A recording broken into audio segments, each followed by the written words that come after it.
안녕하십니까. 호기심 많은 역사학자 최진열입니다. 오늘 강의할 사람은 바로 동탁입니다. 물론 동탁뿐만 아니라 동탁에 있었던 다양한 사람들과 그들이 했던 행동들에 대해서 살펴보도록 하겠습니다. 동탁은 농서군에서 태어났습니다.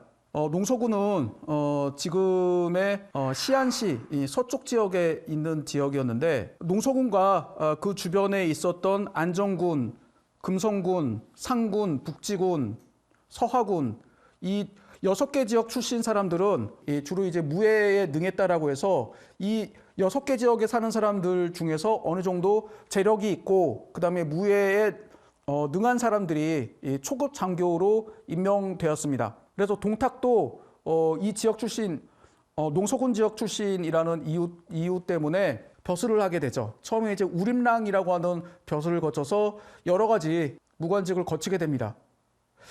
그리고 이 동탁은 황건적의 난 때에도 황건적을 토벌하기 위해서 출정하게 되는데 불행히도 이기지는 못하게 됩니다. 그리고 동탁이 그 전투에 참여했을 때 승패를 대충 세봤더니 5승 2무 5패, 승률 41.6%에 불과한, 그래서 이제 쉽게 말하면은 2번 싸워서 한 번 이기기도 어려운 아주 그 전투에 능한, 그리고 이제 그 성과를 거둔 그런 무장이라고 볼 수 없었습니다. 그런데 왜 이런 사람이 계속 승진을 하고 그 다음에 나중에 권력을 잡았는지, 이게 좀 상당히 미스테리한 점이죠. 지난 수업 시간에 살펴본 것처럼 영제가 황건적의 난 이후에 정신을 차리지 못하고 백성들을 수탈하게 된 다음에 벌어졌던 각지에서 이제 반란이 벌어지게 되는데, 이때의 동탁은 서쪽에 있었던 강, 소서삼국지에서 서강이라고 불리는 이민족들의 반란을 진압하는 데 투입이 됩니다. 물론 이 전투에서도 동탁은 이긴 적도 있지만 오히려 진적이 많은 별 볼 일 없는 그런 군인이었죠. 그런데 하필이면 이 동탁만 계속 군대를 유지하면서 이 반란군 진압에 참전하고 있었습니다. 뭐 참전을 했지만 싸우지는 않았겠죠. 그러다가 영제가 참전했던 그런 무장들 중에서 딱 보니까 자기 말을 안 들을 것 같은 사람이 딱 한 사람이 있네? 바로 동탁이었다라고 하는 거죠. 그래서 동탁의 병권을 회수하기 위해서 소부라고 하는 장관급 벼슬을 주게 됩니다. 그런데 동탁이 무엄하게도 거부하고 관직을 취임하지 않게 되는 거죠. 원래 소부에 임명이 되면은 자기가 가지고 있는 군대 지휘권을 다른 사람한테 넘기고 수도였던 낙양에 가서 취임사를 한 다음에 업무를 해야 되는데 이거를 거부합니다. 그래서 또 한 번 영제는 이 병권을 해제하기 위해서 병주목으로 임명하게 되는 거죠. 그런데 이 병주목이라고 하는 지방관으로 취임하지 않고 계속 군대를 하동군에 주둔시키게 됩니다. 이 과정에서 영제가 죽게 되는 거죠. 영제가 죽은 다음에 약간 복잡한 일들이 벌어지게 됩니다. 어린 황제였던 소제 변이라고 하는 사람이 즉위하게 되는데, 다행히 나이가 어렸기 때문에 어머니였던 하태우가 권력을 장악을 하게 되죠. 그리고 하태우는 자기의 오라버니였던 하진, 하진과 그다음에 이제 남동생 하묘 등을 중용하게 되면서 또다시 외척 정치를 벌이게 됩니다. 이때 원소를 비롯해서 반황간파들이 하진을 부추깁니다. 하태우에게 가서 제가 신하들의 의견을 모아서 환관들을 제거하려고 합니다. 제발 사인해 주십시오라고 하는데, 하태우가 잠깐만 시기상조야, 좀 생각 좀 해봅시다 라고 이제 주저하게 되는 거죠. 여기에는 미묘한 하태우와 하진 사이의 정치적인 이해가 갈렸기 때문입니다. 그래서 외적 하씨들도 황간파와 반황간파로 나뉘게 되는 거죠. 이런 상황에서 황간들이 어차피 우리 죽게 되는데 우리가 먼저 선수를 치자라고 해서 하진이 이 궁전에 입궐하는 틈을 타서 하진을 제거하는 데 성공합니다. 이때에 하진의 부하들은 하진이 죽었음에도 불구하고 끝까지 열받았는지 그 허가도 없이 군대를 이끌고 궁전 안으로 난입하게 됩니다.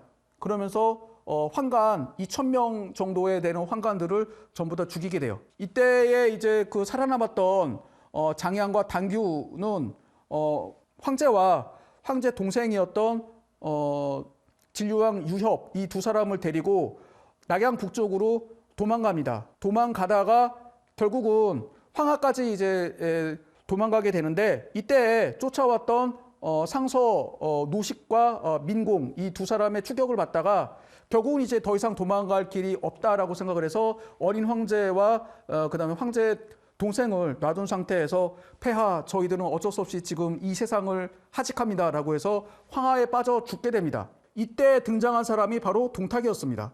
그리고 동탁의 군대는 정확히 몇 명인지는 알 수 없으나 3,000명 내외로 추정이 되는데 겁을 먹었던 이런 낙양의 군대들이 이 동탁의 군대 앞에서 찍소리를 못하게 됩니다.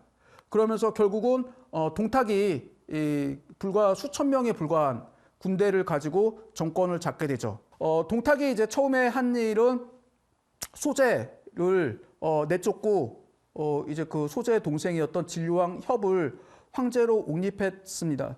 이 사람이 헌제입니다. 동탁은 처음에 정권을 잡은 다음에 처음에는 선정을 베풀었습니다.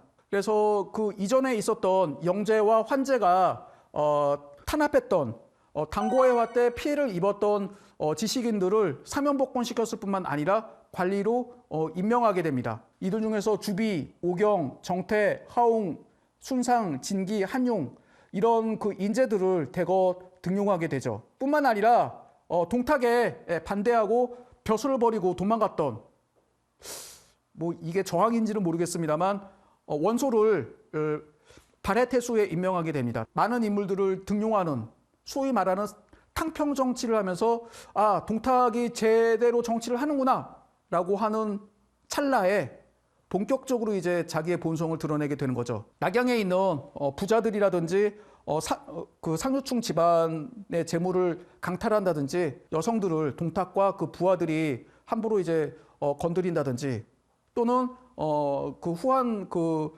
황제들의 능의 일부를 파헤친다든지 이런 나쁜 짓을 하게 됩니다. 그래서 처음에 동탁의 강력한 무력, 그 다음에 초기에 있었던 선정 때문에 납작 엎드리고 있던 사람들이 이제 반란을 일으키게 됩니다. 이 동탁 연합군들은 주로 낙양 북쪽과 동쪽 지역에 있었던 여러 지방관들이 대표적이었습니다. 물론 이제 그 전에 사실 동탁을 제거할 수 있는 사람이 두 사람이 있었습니다.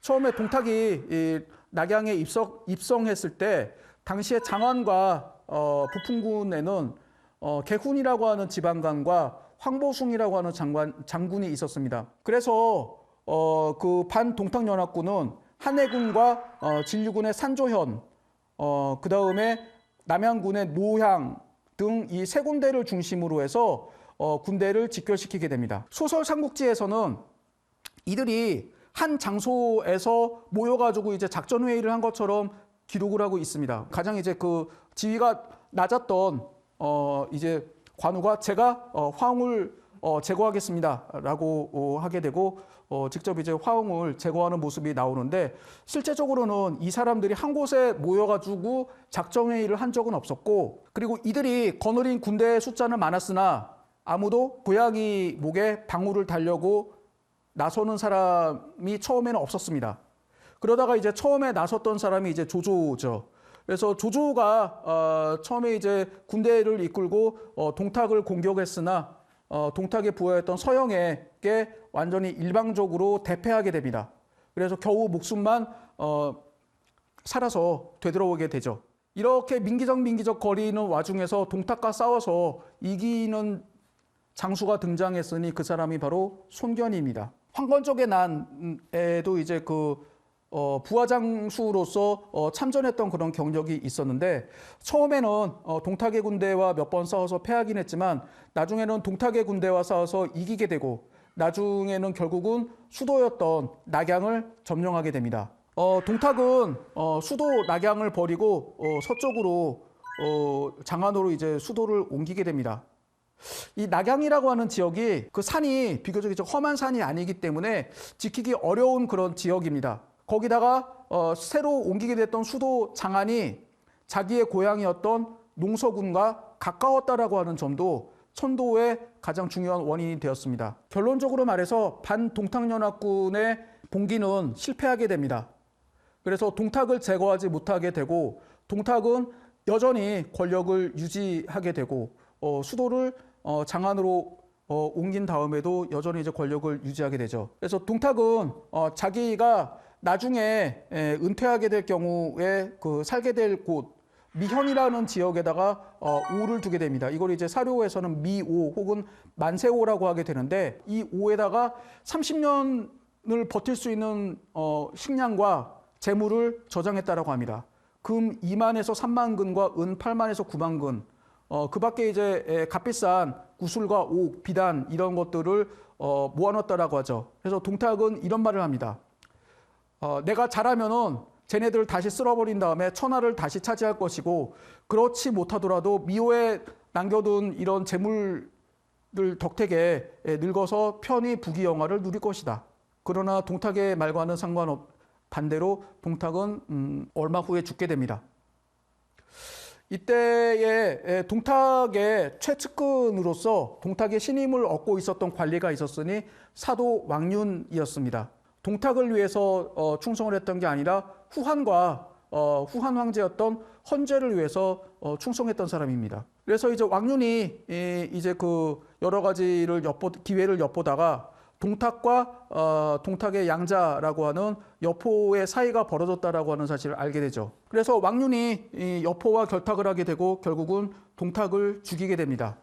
이어서 여포에 대해서 간단하게 살펴보고 이제 군활거에 대한 대략적인 내용을 설명하도록 하겠습니다. 여포는 배신자의 이미지를 가지고 있습니다. 여포가 처음에 양아버지로 섬겼던 정원이라고 하는 사람을 죽이고 동탁에게 투항하게 되고 나중에는 이제 동탁을 양아버지로 섬겼는데 이 동탁마저도 제거하게 되죠. 벌써 두 번이나 자기 이제 그 양아버지를 죽인 패존이자 배신자인데 그 이후에 여포는 여기저기 떠돌아다니다가 그나마 이 떠돌이 여포를 받아준 사람이 있으니 유비입니다.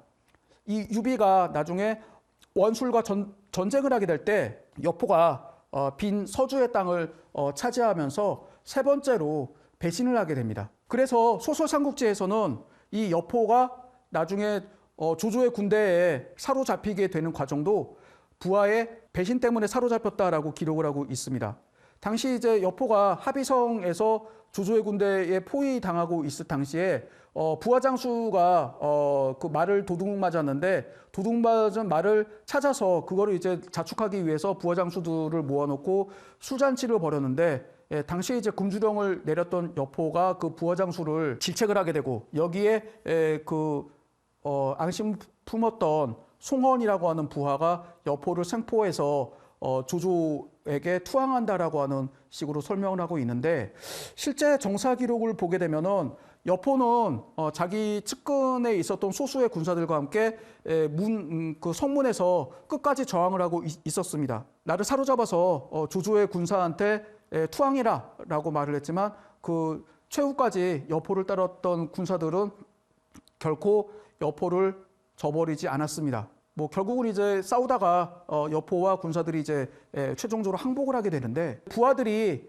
끝까지 여포를 위해서 자기의 목숨을 버리려고 하는 모습을 보면서 우리가 알지 못하는 여포의 진면목이 따로 있나 이런 생각을 해보게 됩니다. 동탁이 장안으로 후퇴한 이후에 반동탁연합군은 해체됩니다. 그 다음에 이제 자기 임지위로 돌아가게 되는데 이 가운데에서 순수하게 지방관으로 남았던 사람들도 있지만 자기가 이제 그 후한을 대신해서 새로운 왕조를 세울 거다라고 했던 사람들도 존재하게 됩니다. 그러면서 이런 군웅들과 지방관들이 각 지역에서 이제 자기의 세력을 키우기 위해서 싸우게 됩니다. 화북을 통일한 조조는 형주와 강동 지역을 점령하기 위해서 군대를 이끌고 남진했습니다만 이때에 형주에 의탁하고 있었던 유비와 강동을 지배하고 있었던 손권의 연합군이 합세해서 조조를 상대하게 됩니다. 양자의 세력이 싸웠던 적벽대전에서 유비와 손권의 연합군이 승리하게 되면서 결국 조조는 통일하지 못하게 되고 조조가 지배하는 화북 지방, 그 다음에 유비와 손권이 한 자리를 차지하게 되면서 나중에 후한은 세 개 국가로 나눠지게 됩니다. 다음 수업 시간부터는 이 군웅할거 시대를 구체적으로 몇 개의 전투 또는 몇 개의 인물들을 중심으로 살펴보도록 하겠습니다. 오늘 수업은 여기서 마치도록 하겠습니다. 감사합니다.